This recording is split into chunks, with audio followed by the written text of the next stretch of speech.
bali kusikia maombi yetu.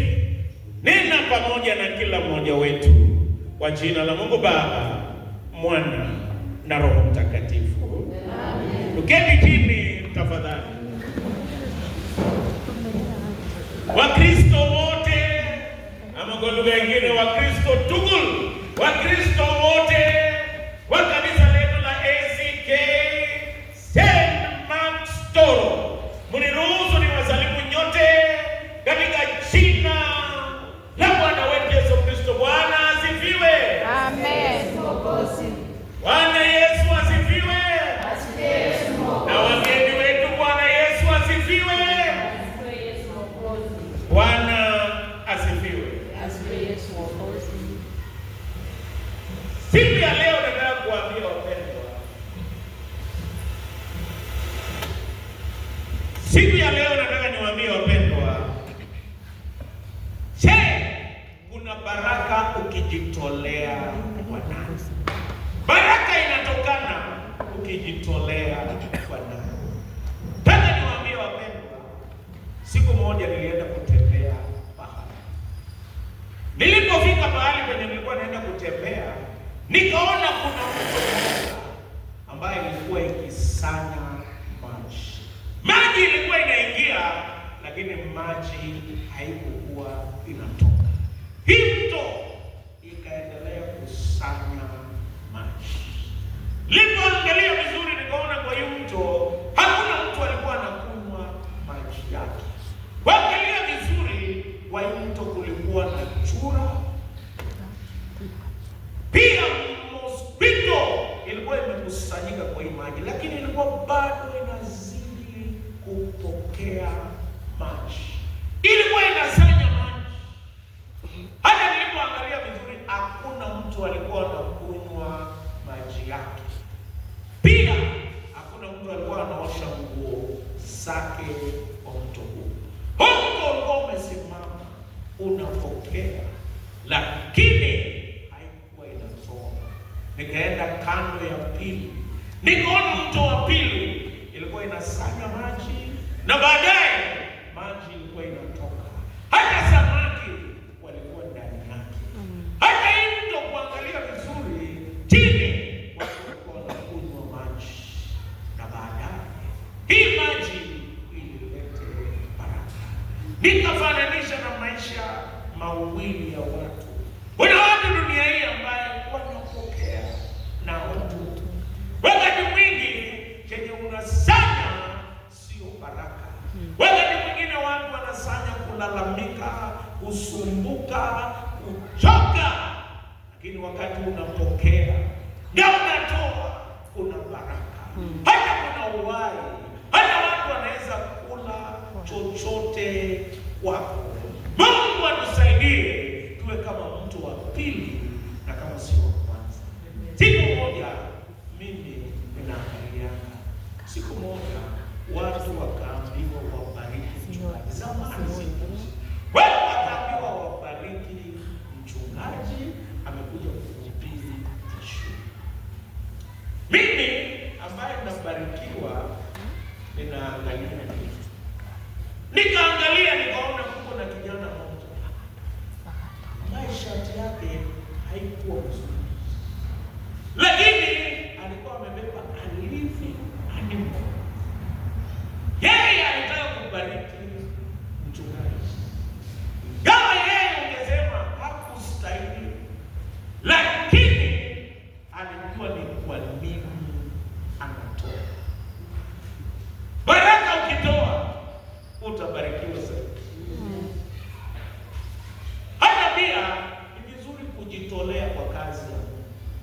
Nataka nimwambie wapendwa, kulikuwa na Mkristo mmoja, nilienda parokia moja, kulikuwa na Mkristo mmoja. Sijui aliambiwa nini juu yangu. Hakutaka kunionana. Lakini kuna baraka ya kujitolea. Sijui aliambiwa nini juu yangu. Na ningefika kwake alikuwa anakunja uso kama kanuni. Lakini kuna baraka ya kujitolea. Mimi kama padri, hata mtu akikuja uso lazima niende pastor. Naimba Bwana Yesu atakuja, vumilia. Huyo mama amekaa. Na unajua kuna baraka ya kujitolea. Yeye ananikaribisha, mimi ninakaa. Kawaida pastor yangu ni dakika 10, lakini kwake nilikuwa nakaa zaidi. Baba anaangalia kwa mchungaji anaendelea kukaa sana. Saa zingine ana njaa, na ni kweli wakati mwingi nilikuwa na njaa. Inabidi aende jikoni ndio afukuze huyu padri. Mimi naendelea kukaa. Kuna baraka ya kuhudumia Mungu. Hata kama bahali ni pagumu, endelea kutumika. Kuna baraka ya kujitolea kwa kazi ya Mungu. Henda upande hiyo akalete matumbo yenye imekuwa furahi. Na kumwambia kuna kitu tamu kama hiyo. Nikakula na nikasema kuna baraka kwa kujitolea. Na baada ya kumaliza nikamwambia mama, Bwana akae nawe. Akasema padri akae na roho yako. Nilipopigwa transfer kutoka hapo, nikarudi siku nyingine, akasema mchungaji, niombee kijana yangu anatoka chumboni. Kwa sababu mchungaji, kuna baraka ya kujitolea kwa kazi. Kuna wakati sikutaka ukuje, lakini kwa sasa natamani ukuje. Yaani niwaambie wapendwa, kuna baraka. Hata kwa kujiitwa mgeni kwa heshima, kuna baraka. Yaani niwaambie kuna kusumbuka wakati mwingine, itakuaje? Sasa tunaachia hiyo kazi ndugu hapa na kutokea leo. Atajiuliza, atapiga hesabu, lakini mwisho hautakosa baraka. Leo nataka nihubiri kuhusu kwa nini kujitolea kwa Mungu. Why should I give to God?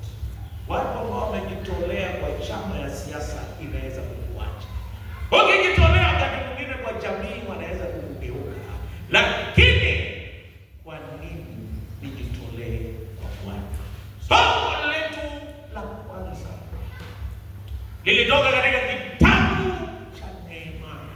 Nehemia 9:6 mpaka 15. Hii ilikuwa ni ombi la Ezra. Leo tunaangalia ombi la Ezra.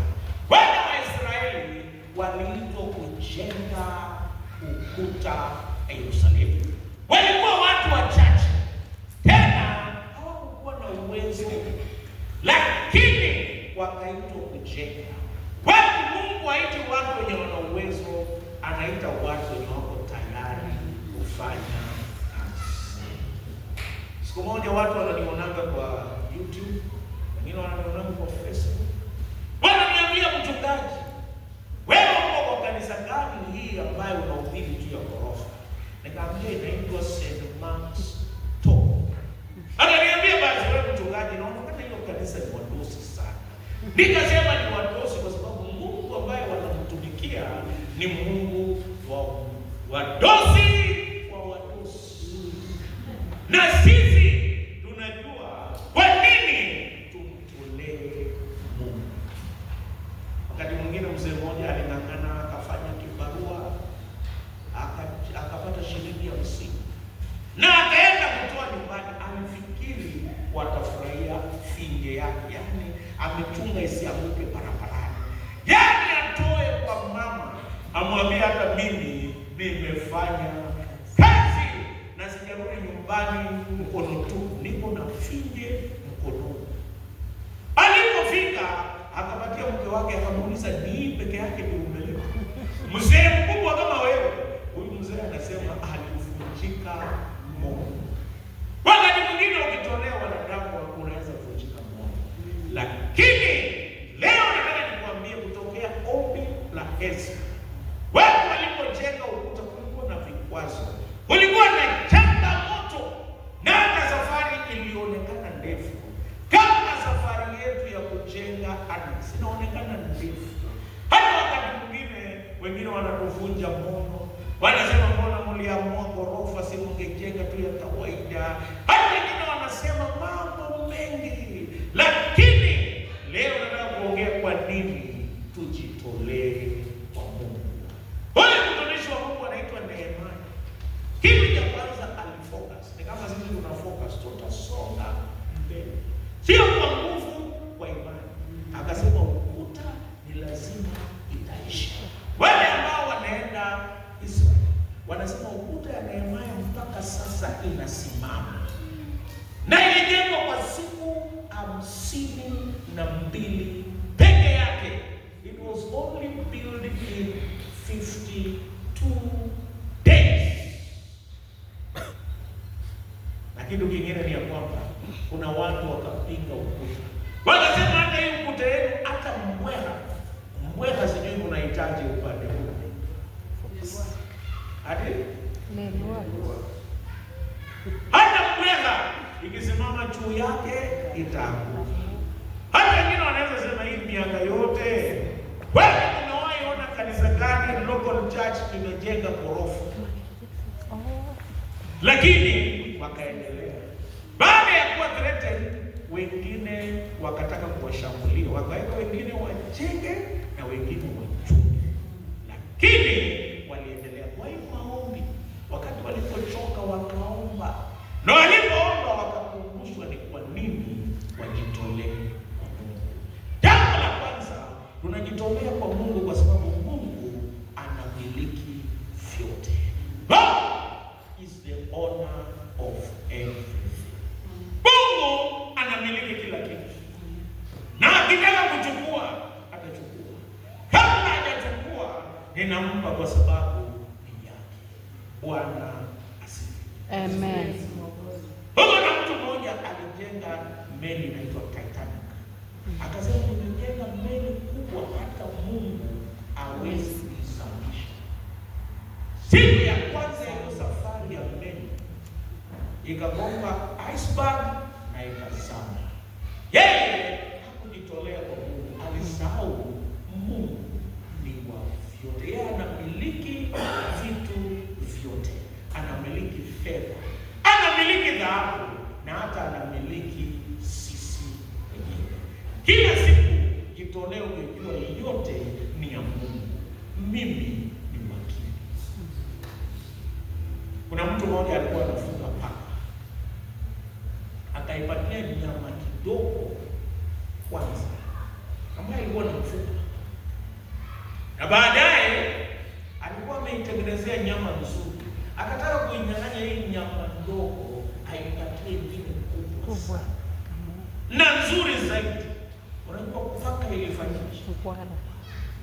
Ukienda kunyang'anya paka ile nyama ndogo itakufanyia itakukwara.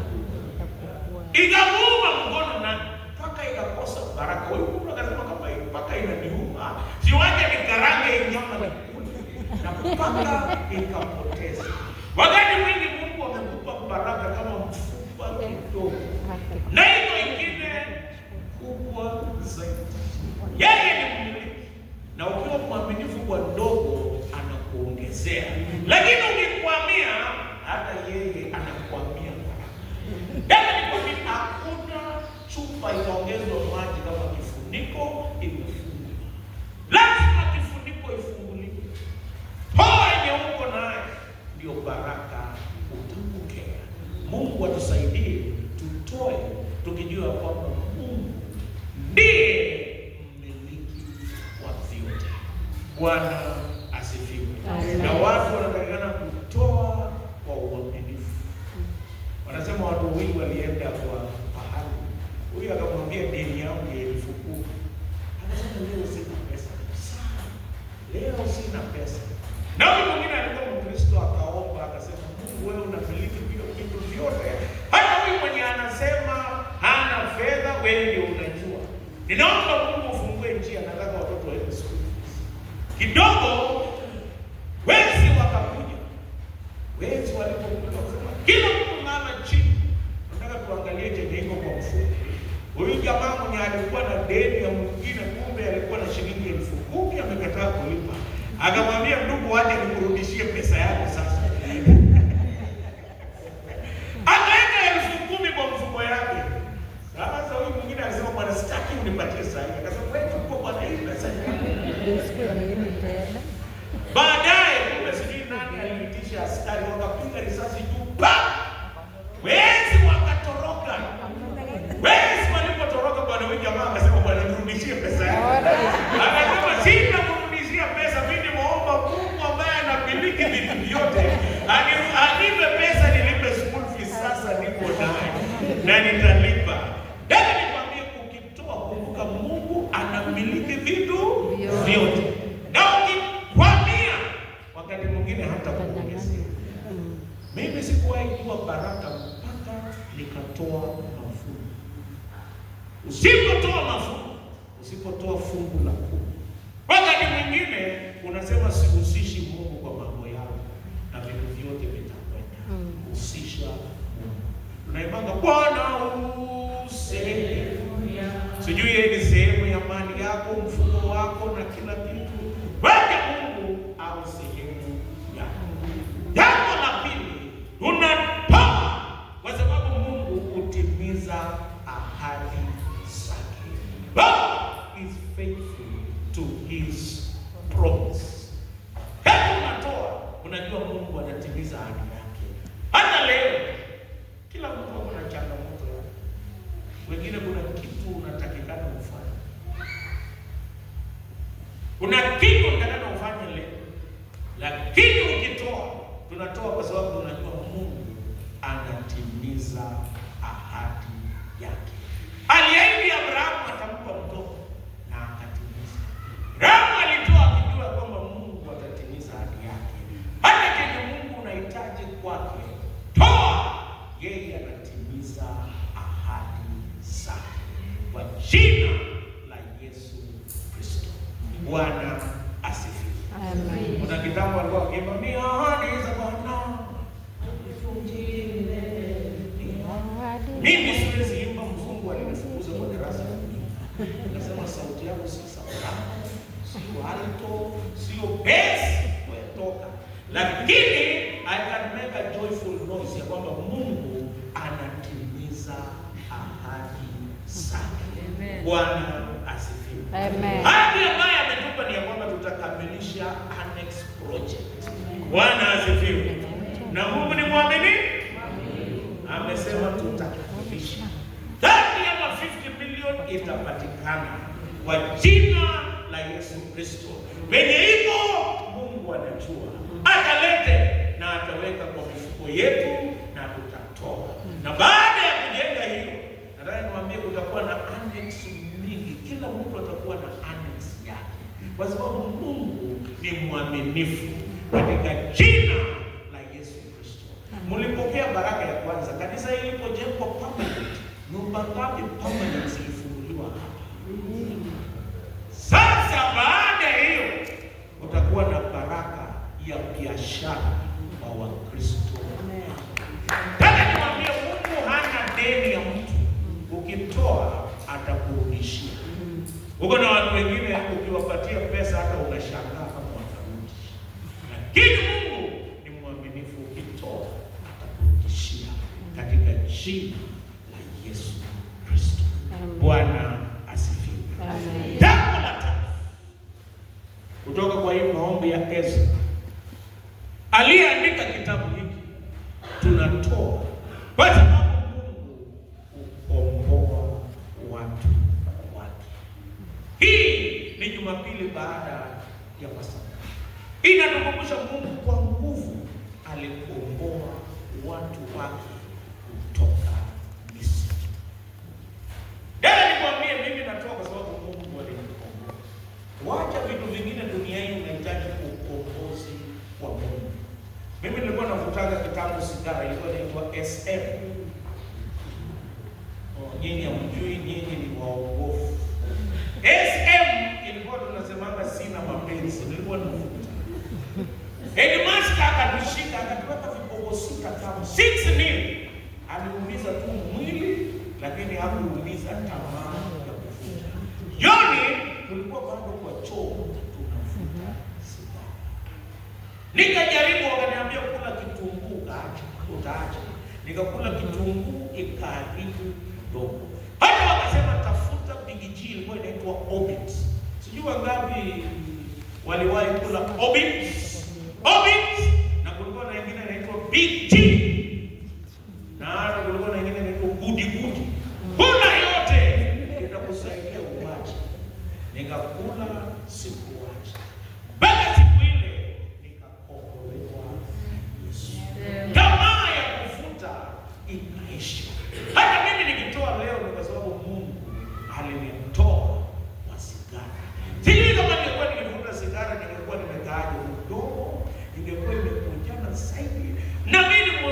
hata lips imekuwa nyeusi yote. Wewe unatoa nikikumbuka alinikomboa. Na hata sisi kuna mambo mengi ambaye ametukomboa. Vyema ukumbuke kumtolea Bwana.